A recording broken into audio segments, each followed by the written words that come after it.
Winter settled over the Montana territory like a shroud, thick and merciless, the kind of cold that turned breath to crystals and made men pray for spring they might never see.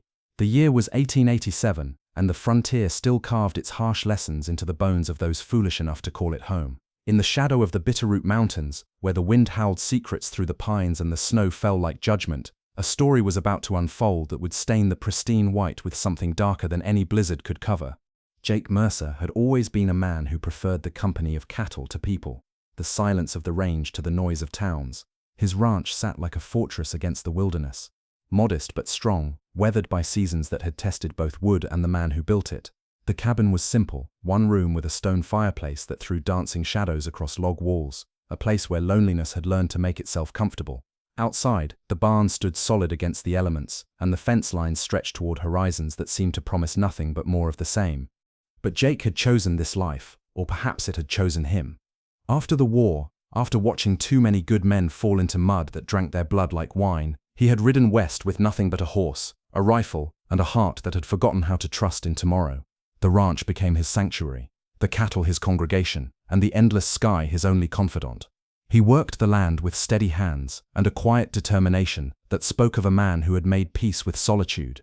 The morning everything changed started like any other. Snow had fallen through the night, heavy and persistent, blanketing the world in a silence so complete it seemed to muffle even thought. Jake stepped onto his porch, coffee steaming in the frigid air, and watched the sun struggle to pierce the grey clouds that hung low over the valley. The cold bit at his face, sharp and clean, carrying the scent of pine and the promise of more snow to come. Then he saw them, two figures moving slowly through the drifts, one supporting the other, their forms dark against the white expanse. Jake set down his coffee and reached for the rifle that never strayed far from his side. Visitors were rare in these parts, especially in winter, and those who came usually brought trouble wrapped in desperation. As they drew closer, Jake recognized the larger figure. Tom Brennan, a fellow rancher from the next valley over, a man he had known for 3 years, respected for his steady nature and dry humor. But Tom was moving wrong, leaning heavily on whoever walked beside him, his steps uneven and labored. Blood stained the snow behind them, a crimson trail that told a story Jake did not want to read. The second figure was smaller, wrapped in a heavy coat that seemed too large, face hidden beneath a wool scarf and hat pulled low. Jake could not tell if it was man or woman, young or old, friend or stranger, but the way they moved spoke of exhaustion, of someone who had walked through hell and somehow kept their feet moving forward. Jake stepped down from the porch, his boots crunching through the snow as he approached them. Tom looked up, his face pale and drawn, eyes holding a pain that went deeper than any physical wound. Jake. Tom's voice was barely more than a whisper, carried away by the wind almost before it reached him. Need to talk to you, important, before it's too late. The smaller figure remained silent, standing slightly behind Tom, like a shadow that had learned to follow without question. Jake could see now that it was a woman, though her features remained hidden beneath layers of winter clothing. Something about her posture, the way she held herself, spoke of someone who had learned to make herself invisible, to take up as little space as possible in a world that had no room for her. "Get inside," Jake said, his voice gruff but not unkind. "Both of you. Fire's warm and you look like you could use it." He helped Tom up the steps, feeling the older man's weight against his shoulder, the tremor in his limbs that spoke of a body pushed beyond its limits. The woman followed silently, her steps careful and measured, as if she was afraid the floor might give way beneath her feet. Inside the cabin, Jake settled Tom into the chair nearest the fireplace, while the woman remained standing by the door, still wrapped in her coat, still hidden beneath layers of wool and caution. Jake poured coffee from the pot that always sat warming on the stove, the bitter liquid black as the Montana night. "Drink this," he said, pressing the cup into Tom's hands. "Then tell me what's got you bleeding in my snow." Tom took a sip, winced, then met Jake's eyes with a gaze that held the weight of dying words. "It's the Carver boys," he said quietly. "They came for me last night, said I owed them money, said I'd been cheating them on cattle prices. Lies, all of it, but they didn't care about truth." Jake's jaw tightened. The Carver brothers were known throughout the territory as men who settled disputes with bullets rather than words, who took what they wanted and left graves in their wake. They had been trouble since the day they rode into Montana, and everyone knew it was only a matter of time before their violence touched every ranch in the valley. "They shot you," Jake said. Not a question, but a statement of fact. Tom nodded, his hand moving to his side where the coat was stained dark with blood. Gut shot. Bullets still in there, and we both know what that means. Jake did know. In this country, with the nearest doctor 2 days' ride through mountain passes that winter had made impassable, a gut shot was a death sentence. It was just a matter of time, and time was something Tom Brennan no longer had in abundance. "They're coming for you next," Tom continued, his voice growing weaker with each word. "Said they're going to clean out the whole valley, take what they want, and leave the rest for the crows. They'll be here by tomorrow, maybe sooner." Jake absorbed this information with the calm of a man who had faced death before and survived. The Carver brothers were dangerous, but they were also men, and men could be killed if you had the will and the skill to do it. He had both. "What about her?" Jake asked, nodding toward the woman who still stood by the door like a ghost waiting for permission to exist. Tom's eyes softened, and for the first time since arriving, something like warmth touched his features. "That's why I came here, Jake. That's what I need to ask of you." He gestured for the woman to come closer, and she moved with the careful grace of someone who had learned to navigate the world without disturbing its surface.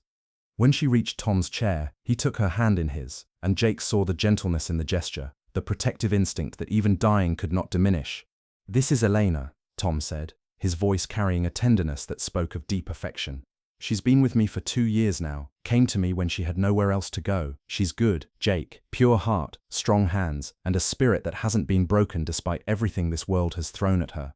The woman Elena slowly began to unwrap the scarf from her face, revealing features that spoke of mixed heritage, Spanish and something else, perhaps Apache or Crow.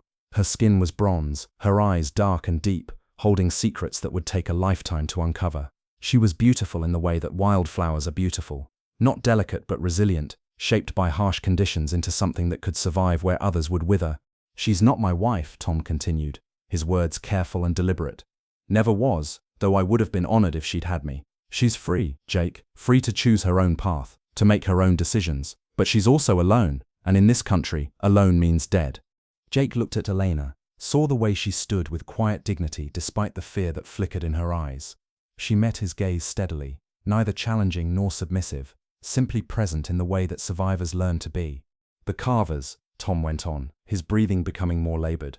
"They saw her when they came to my place.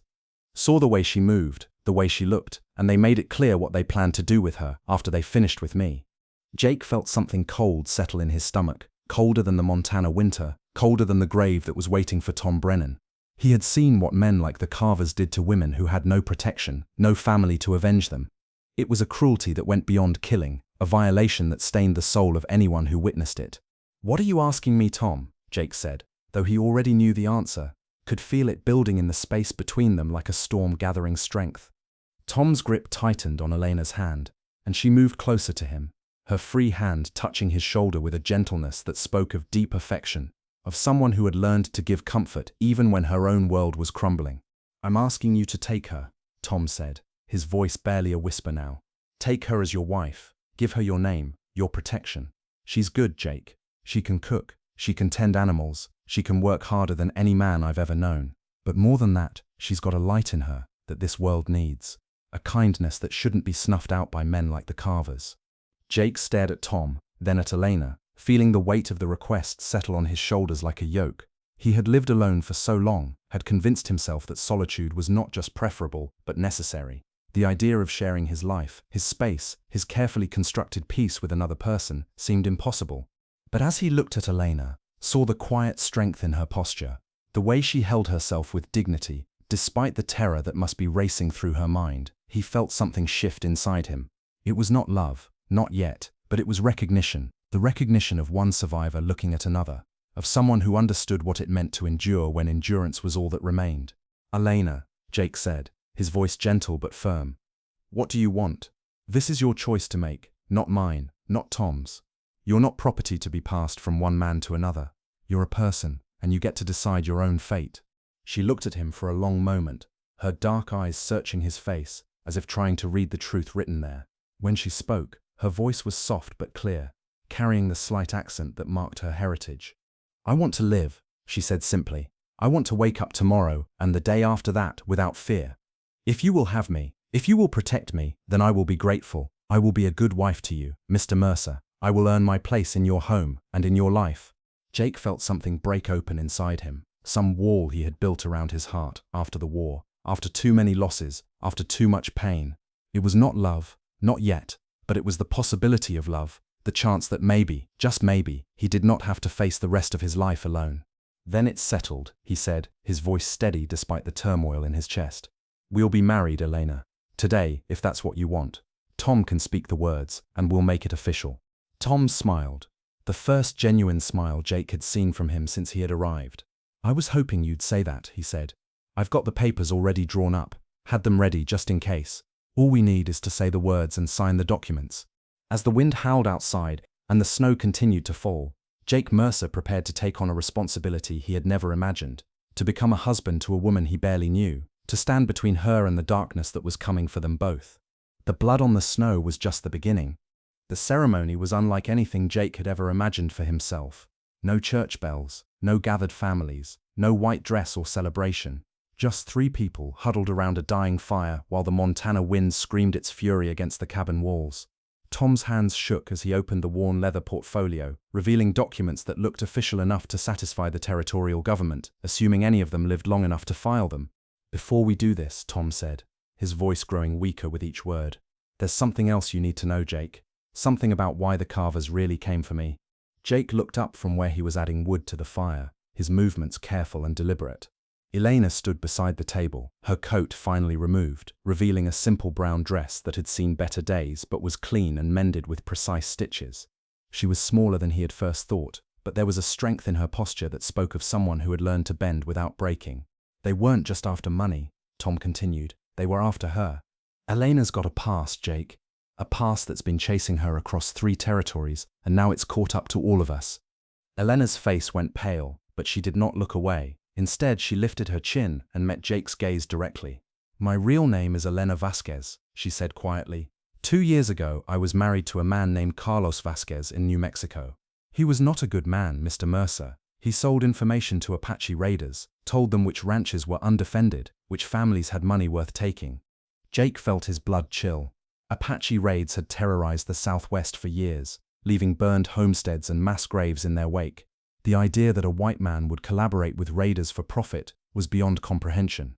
I found out what he was doing, Elena continued, her voice steady despite the tremor in her hands. I saw the maps he was drawing, heard him talking to his contact. When I confronted him, he beat me nearly to death, said he would kill me if I ever spoke a word about his business. Tom coughed, specks of blood appearing on his lips. Tell him the rest, Elena. He needs to know what he's getting into. Elena closed her eyes for a moment, gathering strength. I ran, took his horse, and what little money I could find, and rode north.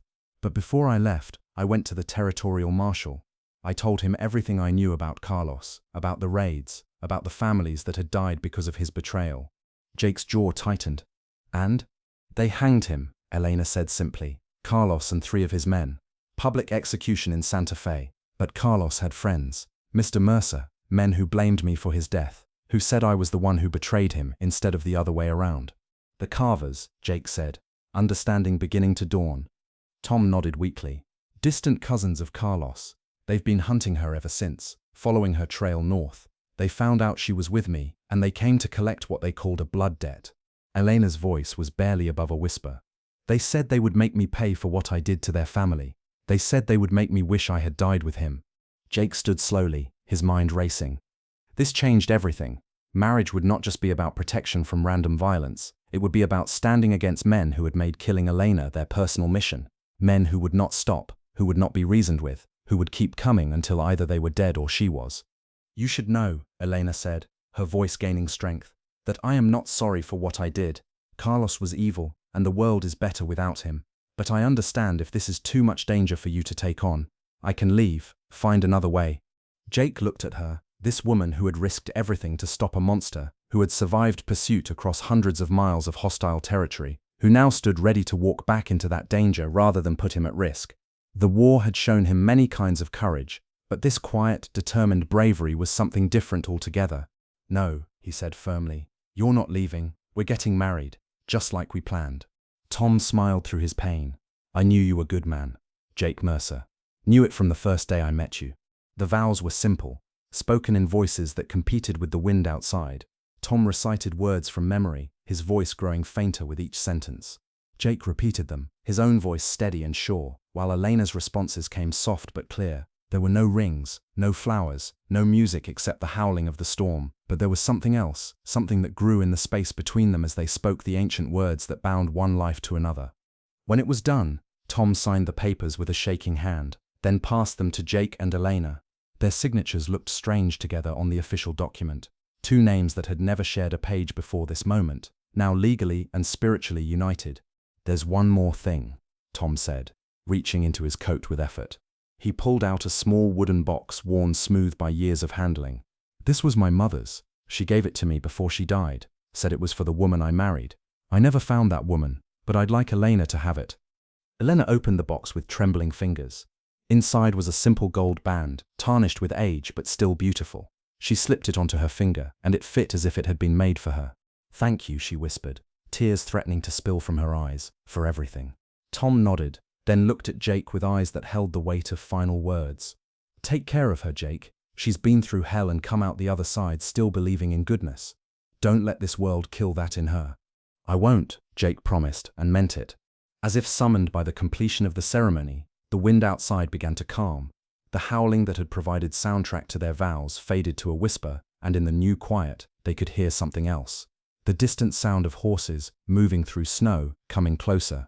Jake moved to the window, brushing aside the frost that had formed on the glass. Through the swirling snow, he could see lights moving in the distance. Torches, carried by men on horseback, at least 6 of them, maybe more. "They're here," he said quietly. Elena stood frozen, her face pale in the firelight. Tom struggled to sit up straighter, his hand moving to the pistol at his side. "Jake," he said, his voice urgent despite his weakness. "There's something else, something I should have told you before." Jake turned from the window, his rifle already in his hands. "What?" "I didn't just come here to ask you to marry Elena," Tom said. "I came to warn you about what's hidden in my cabin." Carlos had more than just maps and information. He had gold, Jake. Spanish gold that he took from the raiders as payment for his betrayal. "Elena knows where it is." Jake looked at his new wife, saw the truth in her eyes. "How much gold?" "Enough to buy a ranch," Elena said quietly. "Enough to start a new life anywhere we wanted. I was going to tell you after the wedding, but now it doesn't matter," Jake said, checking his rifle, "because we're not running. This is our home now, Elena, yours and mine, and nobody takes what's ours." The sound of horses was getting closer, and through the window Jake could see the torches spreading out, surrounding the cabin. The carvers had not come for a fair fight, they had come for a siege. Tom struggled to his feet, swaying with the effort. "I can still shoot," he said. "One last fight for Elena, for what's right." Jake nodded, respect for the dying man filling his chest. "Then let's give them a fight they'll remember." Elena moved to the corner where Tom kept his spare rifle, her movements quick and sure. "I can shoot too," she said. "Carlos taught me, though he never meant for me to use it against his own kind." Jake looked at his wife. This woman he had known for less than a day, but who was already showing him depths of courage he had never imagined. "Then we fight together," he said. "All 3 of us." Outside, the torches had stopped moving. The carvers were in position, waiting for something.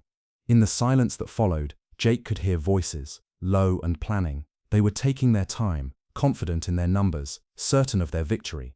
They were about to learn that confidence and certainty were dangerous things to carry into the Montana wilderness, especially when facing people who had already lost everything and had nothing left to lose but their lives.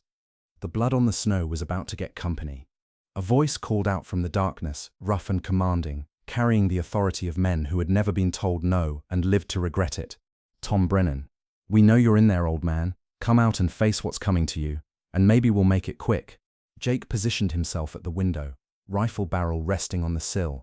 Elena crouched beside the door, her weapon steady in hands that showed no tremor despite the fear that must be racing through her veins. Tom had taken position near the fireplace, using the stone chimney as cover, his face grey with pain but his eyes bright with the fever of a man who had chosen his final battle. "You got something that belongs to us, Brennan," the voice continued. "A woman who needs to answer for what she done to family. Send her out, and we might let you die peaceful." Jake felt Elena stiffen beside him. Her voice came as a whisper, meant only for his ears. "There are 7 of them. I can see their shapes against the snow. They've got rifles, and they're spread out like they've done this before." Tom's voice cracked as he called back through the door. "Elena Vasquez is dead. Died in the snow 3 days back. You boys are hunting ghosts." Harsh laughter echoed across the clearing. "That's funny, old man. Real funny. Because we tracked her right to your door. Her and that blood trail you left us to follow. Jake studied the positions of the torches, calculating angles and distances. The carvers had made one mistake in their confidence. They had surrounded the cabin, yes, but they had also silhouetted themselves against the white snow, making them perfect targets for anyone with the skill to take advantage. Jake, Tom whispered, his voice barely audible. There's a root cellar under the floorboards by the stove. If things go bad, get Elena down there. It's got a tunnel that comes out near the creek, about 50 yards behind the cabin. Jake nodded, filing the information away, but he had no intention of running. This was his land now, his home, his wife. Some things were worth dying for, and some things were worth killing for. Time's up, Brennan. The voice was closer now, maybe 30 yards from the front door. We're coming in, whether you like it or not. The first shot shattered the night like thunder, the bullet splintering the wooden door frame inches from Elena's head. She did not flinch, did not cry out, only shifted her position slightly to get a better angle on the muzzle flash that had revealed the shooter's location. Jake's rifle spoke in response, the sound deafening in the enclosed space. Through the window, he saw one of the torches fall, heard a man cry out in pain and surprise. The torch hit the snow and hissed, sending up a small cloud of steam. That's one, Jake muttered, working the bolt to chamber another round. The battle erupted in earnest then, muzzle flashes lighting up the night like deadly fireworks. Bullets whined through the air, thudding into the cabin walls, shattering the remaining windows. Jake fired methodically, picking his targets with the patience of a man who had learned to kill efficiently in a war that had taught him the value of every bullet. Elena's rifle cracked beside him, and another torch went down. She was a better shot than he had expected, her aim true despite the chaos surrounding them. Each shot was deliberate, calculated, the work of someone who understood that ammunition was finite and every miss brought them closer to defeat. Tom's pistol barked from near the fireplace, and Jake heard someone curse in the darkness. The old man was dying, but he was taking his time about it, making every breath count in the fight for Elena's life. They're trying to flank us, Elena called out, her voice steady despite the bullets that continued to pepper the cabin. Two of them are moving toward the back. Jake nodded, his mind working through the tactical situation. 7 men, now maybe 5 after their shots had found their marks, but 5 was still too many for 3 defenders, especially with Tom growing weaker by the minute. Elena, he said, his voice calm despite the violence raging around them. I need you to get to that cellar Tom mentioned. Now, she turned to look at him, her dark eyes flashing with something that might have been anger. I will not run and leave you to die for me. You're not running, Jake replied, firing again and watching another shadow fall. You're surviving. That's what Tom wanted, what I want. You survive this, and you make sure what happened to those families in New Mexico never happens again. A bullet whined past his ear, close enough that he felt the heat of its passage. The carvers were getting bolder, moving closer to the cabin, using the darkness and their numbers to press their advantage. Tom's voice was weaker now, but still carried the authority of a man who had lived through enough battles to know how they ended. She's right, Jake. We stand together or we fall together. That's how it works. Jake felt something warm spread through his chest, something that had nothing to do with the heat from the fire. These people, this woman he had married hours ago, this dying man who had entrusted him with the most precious thing in his life, they were choosing to stand with him, not because they had to, but because they wanted to. All right then, he said, his voice carrying a grim satisfaction. We finish this together. The attack came from 3 directions at once. The carvers had learned from their losses, coordinating their assault to overwhelm the defenders. Jake heard the back door splinter under the impact of a rifle butt, saw shadows moving past the broken front window. Elena spun toward the back door, her rifle speaking twice in rapid succession. Jake heard a man scream, heard the heavy thud of a body hitting the floor, but more were coming, and they were running out of time. Tom rose from behind the chimney, his pistol steady in his hand despite the blood that now stained his shirt front. Come on then, he said, his voice carrying across the cabin like a challenge. Come and take what you think you deserve. The man who came through the front door was tall and lean, with the pale eyes of someone who had killed before and expected to kill again. He moved with the confidence of a predator, his rifle already leveled at Elena's chest. There she is, he said, his voice carrying a satisfaction that made Jake's blood run cold. The woman who got our cousin killed. You're going to pay for that, girl. Going to pay in ways that'll make you wish you'd never been born. Elena's rifle was empty, Jake realized with a sinking heart. She was reaching for the spare ammunition Tom had left on the table, but the man in the doorway had her dead to rights. Time slowed to a crawl. Jake swung his rifle around, knowing he was too late, knowing that the woman he had married would die before he could save her. The carver's finger tightened on the trigger, his smile widening with anticipation. Tom Brennan stepped between them. The bullet took him in the chest, spinning him around, sending him crashing into the wall beside the fireplace. But his own pistol fired as he fell, the bullet catching the carver in the throat, dropping him like a stone. "Tom!" Elena screamed, her voice breaking with grief and rage. Jake's rifle found another target, a man trying to climb through the shattered window. The bullet took him in the head, sending him tumbling backward into the snow. But there were still more, still shadows moving in the darkness, still the promise of death hanging over them like a shroud.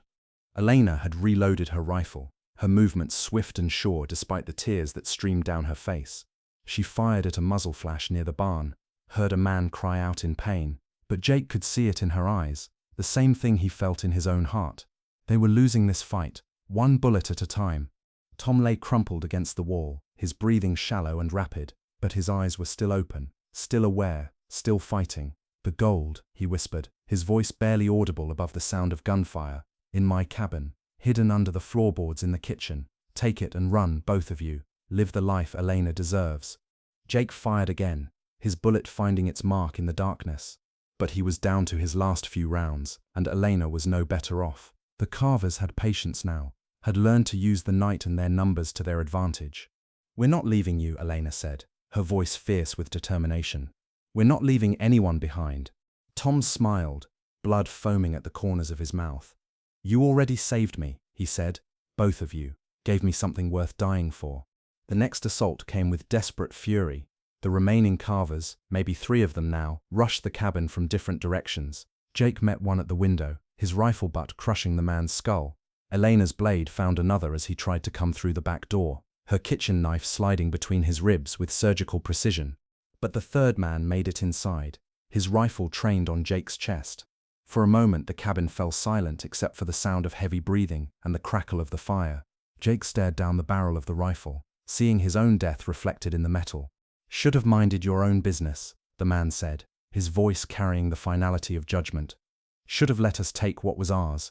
Elena moved like a shadow, her empty rifle swinging in an arc that caught the man across the back of his head. He stumbled, his shot going wide, the bullet embedding itself in the wall where Jake had been standing. Jake's knife found the man's heart before he could recover, sliding home with the smooth efficiency of a man who had learned to kill quickly and without hesitation. The carver fell without another sound, his blood mixing with Tom's on the cabin floor. Silence fell over the cabin like a blanket, broken only by the sound of wind through the shattered windows and the labored breathing of the dying. Jake looked around at the carnage, at the bodies scattered across his home, at the woman who stood beside him with blood on her hands and fire in her eyes. "Is it over?" Elena asked, her voice small in the sudden quiet. Jake moved to the window, scanning the darkness for any sign of movement.